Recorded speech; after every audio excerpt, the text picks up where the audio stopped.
U noći između 20. i 21. avgusta 1968. armije Istočnog bloka iz 5 zemalja Varšavskog pakta izvršile su invaziju Čehoslovačke. Za vreme invazije između 5 do 7 hiljada sovjetskih tenkova okupiralo je ulice. Pratilo ih je 200.000 do 600.000 trupa Varšavskog pakta. Sovjeti su stalno ponavljali da su oni pozvani da zauzmu zemlju, izjavljujući da su lojalni čehoslovački komunisti zatražili bratsku pomoć protiv kontrarevolucije.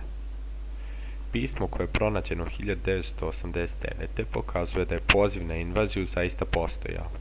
Više od 100 ljudi izgubilo je život za vreme napada. Aleksandar Dubček je pozvao narod da ne pruža otpor. On je uhapšen i odveden u Moskvu zajedno s još nekoliko saradnika. Demokratske zemlje samo su verbalno osudile invaziju. Realnost nuklearnog sukoba u vreme hladnog rata značila je da zapadne zemlje nisu u poziciji da izazivaju sovjetsku vojnu silu u istočnoj Evropi.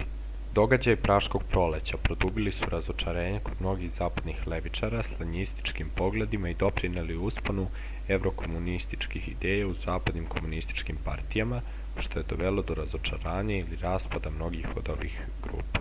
Deceniju kasnije, Praško proleće pozajmilo je svoje ime jednom sličnom periodu kineske političke liberalizacije, poznatom kao Pekinško proleće. Delom je uticalo i na Hrvatsko proleće u Jugoslaviji.